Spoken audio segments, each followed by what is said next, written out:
캐대언으로 익히 K-팝에 대한 조기 교육을 통해 한국 문화에 긍정적 영향을 받은 채로 성장한 아이들이 성인이 되어 소비 활동의 주체가 되는 시기가 되면 어떻게 될까요? 안녕하세요, 동키입니다. 우리나라 시간으로 26일 새벽 3시경 이번 주 빌보드 차트가 발표되었는데요. 순위 예측 사이트 예측대로 또다시 캐대언의 골든이 알렉스 워렌의 오디너리를 누르고 1위를 탈환했고, 캐대언의 OST 중 무려 4곡이 탑10에 진입했습니다. 관련해서 미국의 대표적인 엔터테인먼트 전문 매체 버라이어티는 핫백 톱10에 4곡을 동시에 진입시킨 역사상 최초의 OST라며 관련 기사를 전했습니다. 버라이어티는 OST로 탑10에 4곡을 진입시킨 사례는 이전에도 있었지만 그중 4곡이 모두 동시에 탑10에 오른 경우는 없었다고 전했는데요. 빌보드에 따르면 탑10에 히트곡을 4곡 이상 보유한 마지막 사례는 30년 전인 1995년에 휘트니 휴스턴 주연의 로맨스 코미디 영화 사랑을 기다리며의 OST가 5곡을 기록한 것이 마지막이었습니다. 하지만 앞서 언급한 것처럼 캐대언과 같이 동시에 탑10에 진입한 것은 아니었다고 하네요.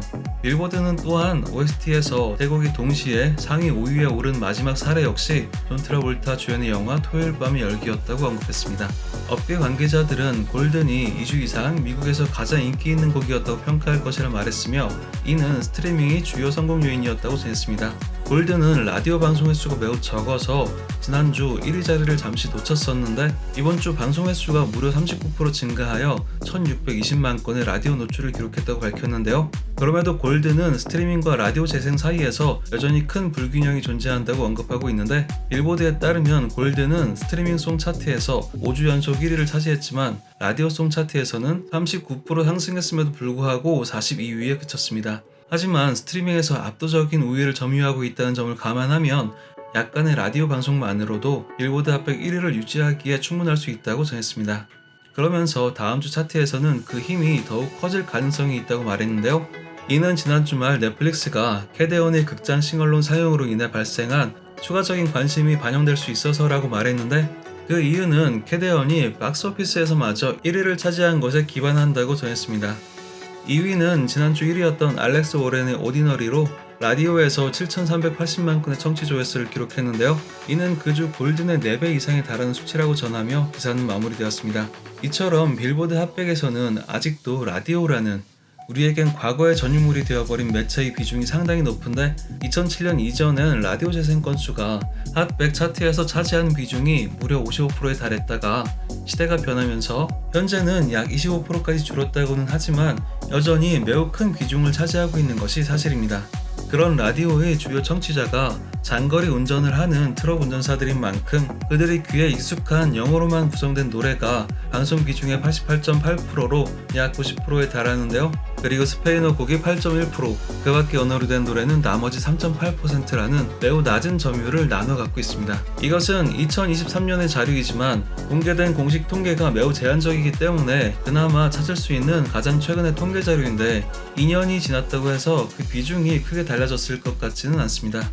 이렇게 그들만의 리그나 다름없는 미국 한정의 로컬 차트인 빌보드 핫백이지만, 냉전 시대 이전부터 지금까지 슈퍼파워로서 전 세계의 문화, 경제, 군사적으로 막강한 영향력을 행사한 미국의 메인 음악 차트인 빌보드, 그것도 1958년부터 시작된 핫백 차트의 영향력과 상징성은 지금도 무시할 수 없는 것이기 때문에, 이러한 여러 제약에도 이 핫백 차트에서 1위를 차지하고 탑10에 4곡이나 진입한 캐대언 OST의 업적은 실로 대단한 기록이 아닐 수 없는데요. 간혹 일본에 뿌리를 둔 미국 법인인 소니 픽처스가 제작하고 현재는 넷플릭스가 지분을 100% 갖고 있는 캐대언에 직접적인 금전 이득이 없는 한국과 한국 사람이 왜 이렇게 난리냐라는 사람들을 종종 보게 됩니다. 여기엔 여러 이유들이 있겠지만 저는 무엇보다 지금 캐대언에 열광하고 있는 전 세계의 어린이들이 성인이 된 시점인 약 10년, 15년 후의 미래가 궁금해집니다. 캐대언으로 익히 K-팝에 대한 조기 교육을 통해 한국 문화에 긍정적 영향을 받은 채로 성장한 아이들이 성인이 되어 소비 활동의 주체가 되는 시기가 되면 어떻게 될까요? 그 아이들 중 5%만이라도 여전히 K-팝을 비롯한 여러 한국 문화를 소비하고 한국에 대해 긍정적인 생각을 가진 채 성인이 된다면 한류는 지금보다 더 큰 도약을 할 수 있음은 물론 한국에 대한 인식, 그리고 한국 제품에 대한 인식과 위상 또한 지금보다 훨씬 높아져 있을 것이라 생각됩니다. 그러한 대한민국의 찬란한 미래가 그려지기 때문에 지금의 이 메이드 인 코리아가 아닌 캐대언의 전 세계적 광풍에 기뻐할 수밖에 없는 것이죠. 그러니 캐대언을 만든 나라가 어딘지와는 관계없이 지금 이 상황을 충분히 즐기셔도 됩니다. 오늘 준비한 영상 여기까지이고요. 여러분의 구독과 좋아요는 저희 영상 제작에 정말 큰 힘이 됩니다. 시청해주셔서 감사합니다.